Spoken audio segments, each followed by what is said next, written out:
भगवद गीता में भगवान श्री कृष्ण ने भक्ति मार्ग को श्रेष्ठ बताते हुए अपने भक्तों के लक्षण और उन्हें प्राप्त करने का सरल मार्ग बताया है। इस अध्याय में कुछ उपदेश हैं जो साधक के लिए अत्यंत प्रेरणादायक और मार्गदर्शक हैं। जो मुझ में अखंड भाव से मन लगाते हैं और परम श्रद्धा से मेरी उपासना करते हैं, वे मेरे द्वारा श्रेष्ठ माने जाते हैं। संदेश भक्ति सरल, सुलभ और हृदय को परमात्मा से जोड़ने वाला मार्ग है। जो निराकार ब्रह्मा की उपासना करते हैं, वे भी परमात्मा को प्राप्त करते हैं, पर वह मार्ग कठिन है। संदेश निराकार उपासना कठिन है, जबकि साकार प्रेमयुक्त भक्ति मार्ग सरल और सुलभ है। जो अपना मन मुझ में लगाते हैं, मुझे ही लक्ष्य मानते हैं, मैं उन्हें संसार सागर से पार कर देता हूँ। संदेश जब भक्त पूर्ण समर्पण करता है, तब भगवान स्वयं उसकी रक्षा करते हैं। 1. मन मुझ में लगाओ, सफल नहीं हो सको तो। 2. नियमित साधना करो, यदि यह भी कठिन हो तो। 3. मेरे लिए कर्म करो, और यदि वह भी संभव न हो तो। 4. अपने फल की आस छोड़ दो, निष्काम कर्म। संदेश कोई भी स्तर हो, यदि निष्ठा और भक्ति हो तो मार्ग खुला है। भगवान कहते हैं, जो किसी से द्वेष नहीं करता, सबका मित्र है, अहंकार से रहित, संतोषी, क्षमाशील, शीतोष्ण सुख दुख में सम और मुझ में अचल भक्ति रखने वाला, वह मुझे प्रिय है। भक्त के बाहरी आडंबर से नहीं, बल्कि गुणों से भगवान प्रसन्न होते हैं। भक्ति सबसे सरल और श्रेष्ठ मार्ग है। भगवान अपने भक्त की हर परिस्थिति में रक्षा करते हैं। अहंकार, द्वेष और वासना से मुक्त होना जरूरी है। भक्ति का आधार श्रद्धा, प्रेम और समर्पण है। सच्चा भक्त वह है जो किसी से द्वेष नहीं करता, सबका मित्र है, करुणामय है, ममता और अहंकार से रहित है, सुख दुख में समान भाव रखता है और क्षमाशील होता है। संदेश सच्ची भक्ति में दयालुता, मित्रता और क्षमा आवश्यक गुण हैं। जो व्यक्ति न तो किसी को उद्विग्न करता है और न ही स्वयं किसी से उद्विग्न होता है, वह भय, हर्ष, क्रोध आदि से मुक्त है, ऐसा भक्त भगवान को प्रिय होता है। संदेश शांति और संयम भक्ति का गहना है। भावार्थ, जो न प्रसन्न होता है, न द्वेष करता है, न शोक करता है, न इच्छा करता है, शुभ अशुभ का त्याग कर चुका है, वह भक्त मुझे अत्यंत प्रिय है। संदेश संतुलित मन और निष्कामता से ईश्वर प्राप्ति सरल होती है। जो इस धर्ममय अमृत भक्ति योग का श्रद्धा पूर्वक पालन करते हैं और मुझे ही परम मानते हैं, वे मुझे अत्यंत प्रिय हैं। संदेश श्रद्धा और भक्ति से बढ़कर कोई मार्ग नहीं है। क्रम उपदेश सार 1. द्वेष रहित जीवन, सब में मित्रता का भाव। 2 इंच अहंकार का त्याग, विनम्रता ही भक्ति की जड़। 3 इंच सुख दुख में संभाव, स्थिर बुद्धि आवश्यक। 4 इंच क्षमा और दया, दूसरों के प्रति करुणा। 5 इंच श्रद्धा और समर्पण, यही सच्ची भक्ति है। 1. द्वेष रहित जीवन, सब में मित्रता का भाव। जो किसी से द्वेष नहीं करता, सबके प्रति मित्रता और करुणा रखता है, ऐसा भक्त मुझे प्रिय है। अगर कोई आपका अपमान कर दे, तो बदला लेने की बजाय शांत रहकर क्षमा कर देना, यही भगवान को प्रिय भक्ति है। जैसे संत कबीर को लोगों ने ताना मारा, फिर भी उन्होंने किसी से बैर नहीं रखा। भक्त में ममता, स्वार्थ की भावना और अहंकार नहीं होता। जब जीवन में मृत्यु का सामना होता है, यह श्लोक शांति देता है कि आत्मा कहीं और जीवन यात्रा पर निकल गई है। आत्मा अमिट है, उसे कोई नष्ट नहीं कर सकता। आत्मा को न शस्त्र काट सकते हैं, न अग्नि जला सकती है, न जल गला सकता है, न वायु सुखा सकती है। यह श्लोक सिखाता है कि हम शरीर नहीं हैं, हमारी सच्ची पहचान आत्मा है, जो सदा अजर और सुरक्षित है। आत्मा वस्त्रों की तरह शरीर बदलती है। जैसे मनुष्य पुराने कपड़े छोड़कर नए कपड़े पहनता है, वैसे ही आत्मा पुराने शरीर को त्याग कर नया शरीर धारण करती है। यह श्लोक पुनर्जन्म और आत्मा के निरंतर अस्तित्व को समझाता है। मृत्यु केवल एक परिवर्तन है, अंत नहीं। आत्मा के लिए शोक नहीं करना चाहिए। तू जिनके लिए शोक कर रहा है वे शोक के योग्य नहीं हैं। ज्ञानी लोग न मृत आत्मा के लिए शोक करते हैं, न जीवित के लिए। यह हमें सिखाता है कि मृत्यु स्वाभाविक है। आत्मा सदा विद्यमान है, इसलिए आत्मिक दृष्टि से मृत्यु पर शोक नहीं करना चाहिए। आत्मा सर्वत्र व्याप्त है।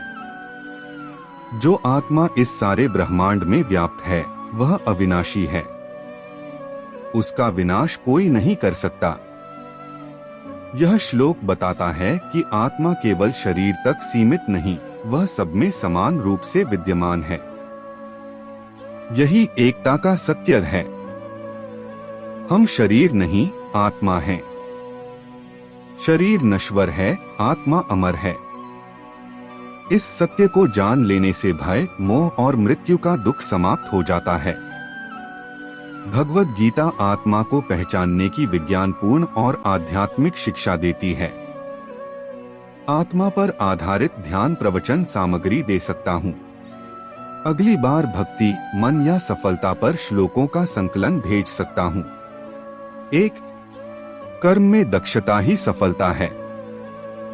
योग का अर्थ है कर्म में कुशलता, संतुलन और समर्पण। जब हम किसी कार्य को निपुणता और एकाग्रता से करते हैं, तब सफलता स्वतः मिलती है। जैसे एक अच्छा कलाकार बिना फल की चिंता किए मन से कार्य करता है। 2. फल की चिंता मत करो। कर्म करने में ही अधिकार है, उसके फल की चिंता करना व्यर्थ है। जब हम परीक्षा, व्यापार या जीवन के किसी भी कार्य में असफलता से डरने लगते हैं, तब यह श्लोक सिखाता है, डर छोड़ो, ईमानदारी से कर्म करो, फल अपने आप आएगा। 3. मन ही सफलता या असफलता का कारण है। मनुष्य को स्वयं ही अपने आप को ऊपर उठाना चाहिए, क्योंकि वह स्वयं का मित्र भी है और शत्रु भी। यदि हम आत्मविश्वास के साथ आगे बढ़े तो सफलता संभव है। लेकिन यदि हम अपने मन से हार मान लें तो कोई बाहर वाला नहीं बचा सकता। 4. स्थिर बुद्धि सफलता की कुंजी है। जिसकी बुद्धि स्थिर होती है वह शुभ और अशुभ दोनों कर्मों को त्याग देता है। इसलिए तू योग के लिए कर्म कर। एक सफल व्यक्ति अच्छाई या बुराई की परवाह नहीं करता, बल्कि धैर्य और विवेक से अपने कार्य पर केंद्रित रहता है। 5. इंद्रियों का नियंत्रण सफलता का रास्ता है। जो मन इंद्रियों के पीछे चलता है वह बुद्धि को ऐसे बहा देता है जैसे तेज हवा नाव को बहा देती है। अगर कोई विद्यार्थी बार बार मोबाइल, टीवी, सोशल मीडिया से ध्यान भटकाता है तो वह अपनी एकाग्रता और सफलता दोनों खो देता है। सच्ची सफलता केवल बाहरी उपलब्धियां नहीं है, बल्कि यह होती है मन का नियंत्रण, लक्ष्य पर स्थिरता, कर्म में समर्पण, फल की अपेक्षा से मुक्त होकर आगे बढ़ना। यह श्लोक हमें सिखाता है कि हमारे पास जो कुछ भी है और जो भी मिले उसी में संतुष्ट रहना चाहिए। हमें किसी के प्रति पक्षपाती या पक्षपाती नहीं होना चाहिए, बल्कि सभी के साथ सम्मान और करुणा का व्यवहार करना चाहिए। हमें दूसरों के अच्छे या बुरे गुणों से प्रभावित नहीं होना चाहिए, बल्कि उन्हें ईश्वर की अभिव्यक्ति के रूप में देखना चाहिए। हे कुंती पुत्र, विषयों के साथ इंद्रियों का संपर्क गर्मी और सर्दी, दर्द और खुशी की भावनाओं को जन्म देता है।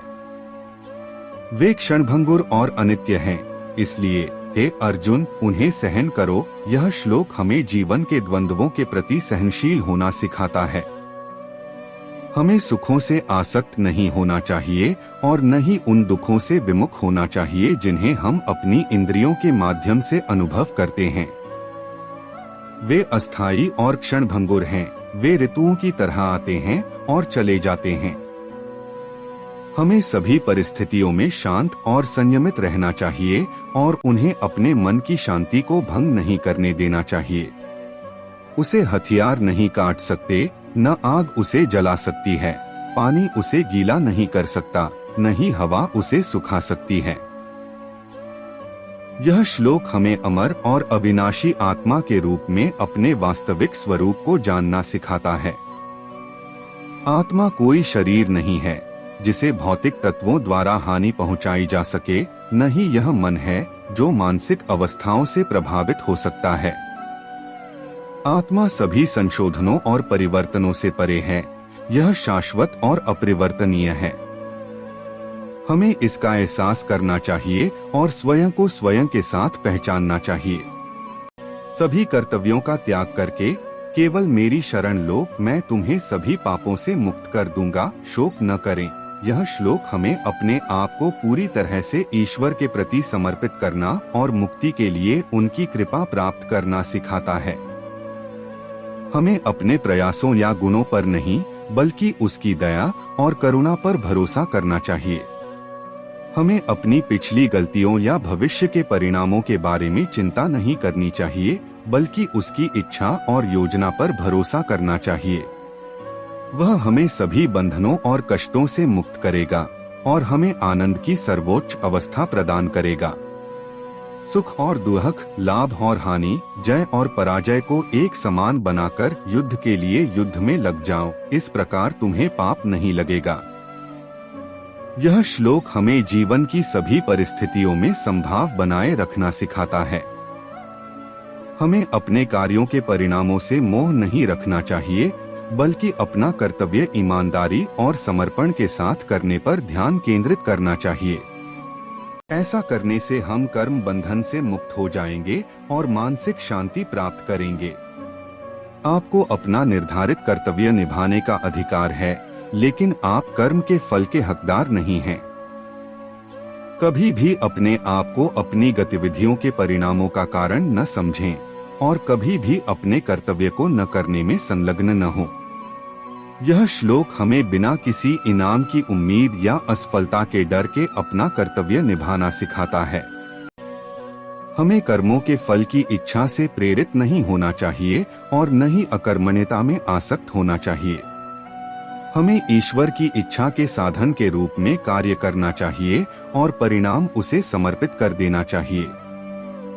भगवद गीता एक ऐसी पावन पुस्तक है जिसमें हमें जीवन के हर पहलू के बारे में सीखने को मिलता है।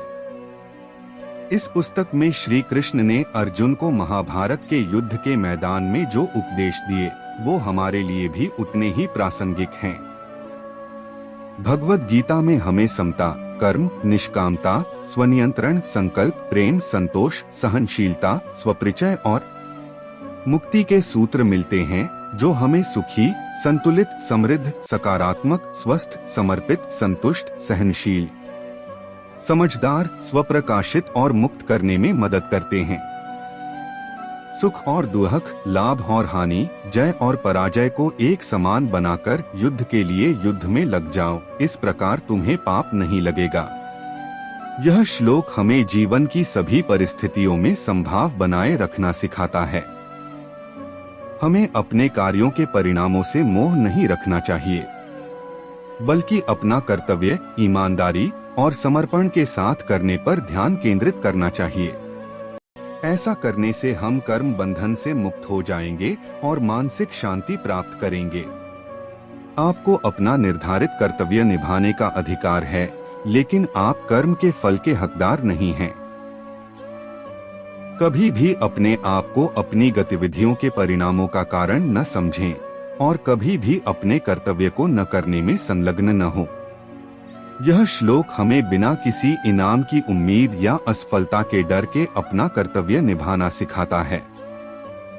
हमें कर्मों के फल की इच्छा से प्रेरित नहीं होना चाहिए और न ही अकर्मण्यता में आसक्त होना चाहिए। हमें ईश्वर की इच्छा के साधन के रूप में कार्य करना चाहिए और परिणाम उसे समर्पित कर देना चाहिए।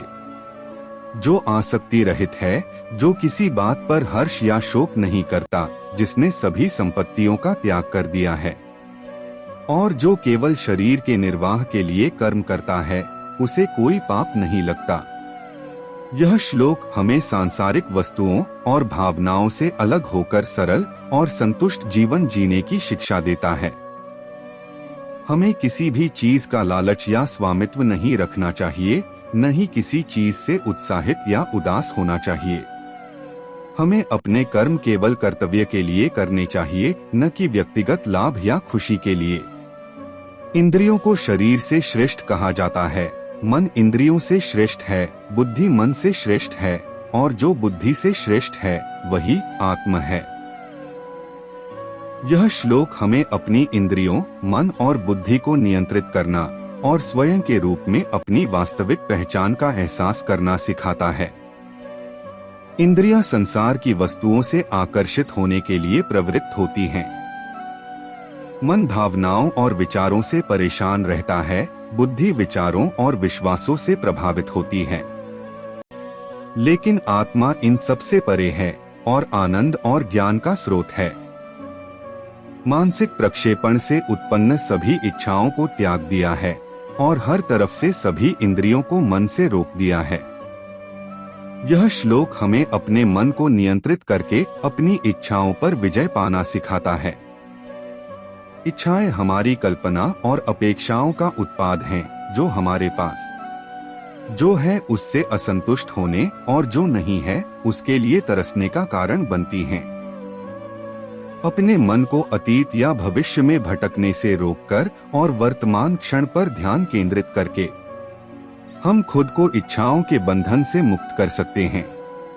मैं सबका स्रोत हूँ, मुझसे ही सब कुछ निकलता है, यह जानकर बुद्धिमान लोग प्रेम से मेरी पूजा करते हैं। यह श्लोक हमें हर चीज के सर्वोच्च कारण और पालनकर्ता के रूप में ईश्वर से प्रेम करना सिखाता है। ईश्वर हर चीज और हर व्यक्ति में मौजूद है, वह सभी का निर्माता, संरक्षक और संहारक है। यह जानकर हमें प्रेम और भक्ति से उसकी पूजा करनी चाहिए और सभी प्राणियों में उसे देखना चाहिए। जो मित्र, साथी, शत्रु, तटस्थ, मध्यस्थ, द्वेषी, रिश्तेदार, पुण्यात्मा और पापी के प्रति संभाव रखता है वह श्रेष्ठ है। यह श्लोक हमें सिखाता है कि हमारे पास जो कुछ भी है और जो भी मिले उसी में संतुष्ट रहना चाहिए।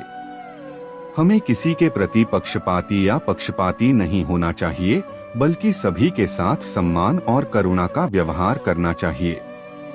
हमें दूसरों के अच्छे या बुरे गुणों से प्रभावित नहीं होना चाहिए, बल्कि उन्हें ईश्वर की अभिव्यक्ति के रूप में देखना चाहिए।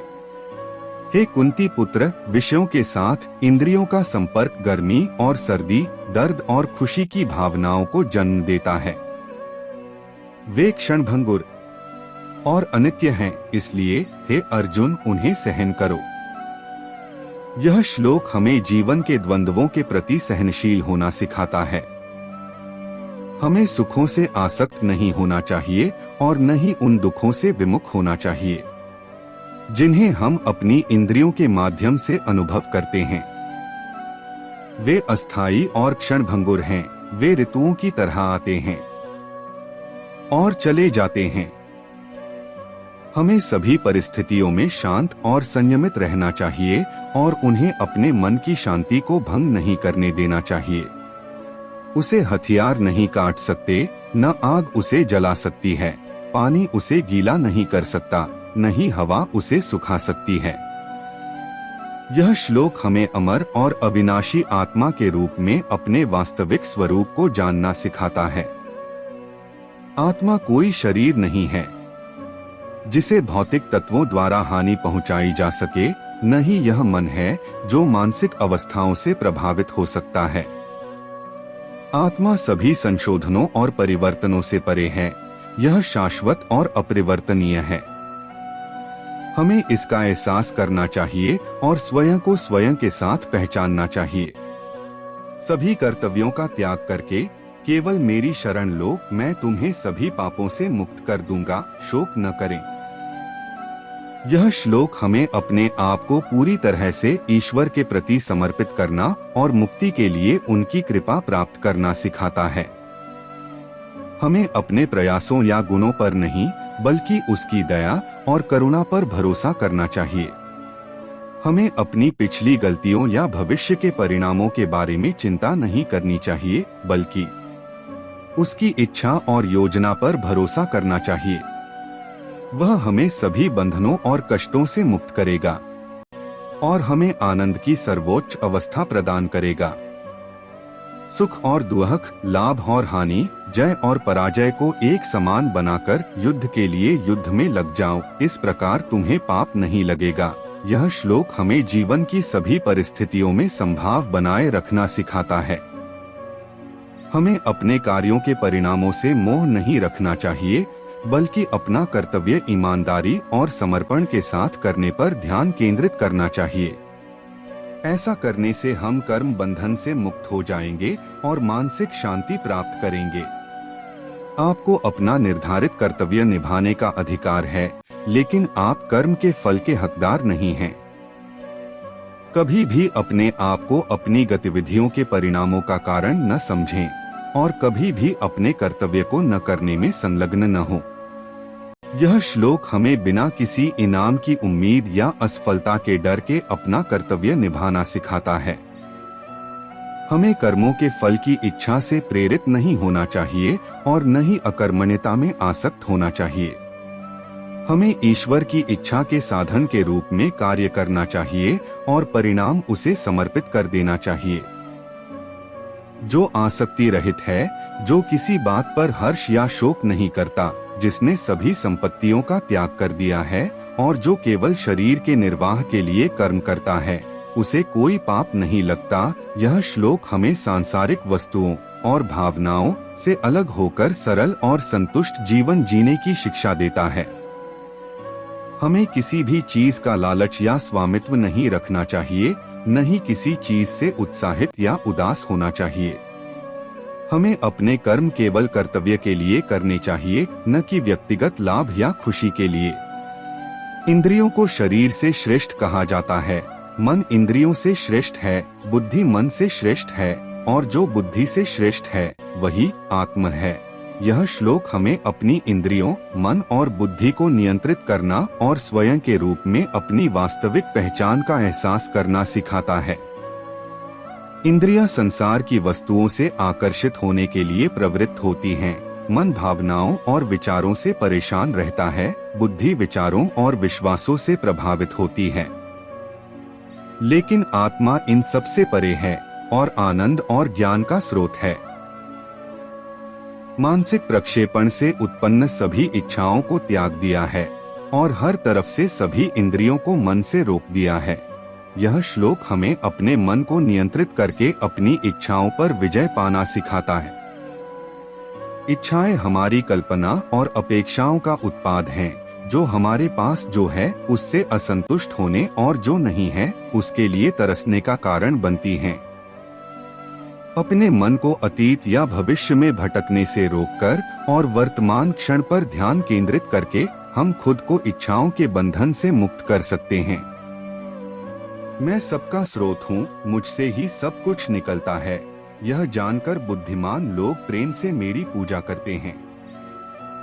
यह श्लोक हमें हर चीज के सर्वोच्च कारण और पालनकर्ता के रूप में ईश्वर से प्रेम करना सिखाता है। ईश्वर हर चीज और हर व्यक्ति में मौजूद है। वह सभी का निर्माता, संरक्षक और संहारक है। यह जानकर हमें प्रेम और भक्ति से उसकी पूजा करनी चाहिए और सभी प्राणियों में उसे देखना चाहिए। जो मित्र, साथी, शत्रु, तटस्थ, मध्यस्थ, द्वेषी, रिश्तेदार, पुण्यात्मा और पापी के प्रति संभाव रखता है, वह श्रेष्ठ है। जीवन का उद्देश्य और गीता का संदेश। भगवद गीता का संदेश हमें यह सिखाता है कि जीवन का वास्तविक उद्देश्य केवल भौतिक सुख नहीं, बल्कि आत्मा का शुद्धिकरण, मानसिक शांति और भगवान के साथ संबंध बनाना है। हमें अपने कर्मों को धर्म, सत्य और निष्ठा के साथ करना चाहिए। भगवान श्री कृष्ण का यही संदेश है कि कर्म ही जीवन है और जो अपने कर्मों में सत्य, श्रद्धा और भक्ति को समर्पित करता है, वही जीवन के सच्चे मार्ग पर चलता है।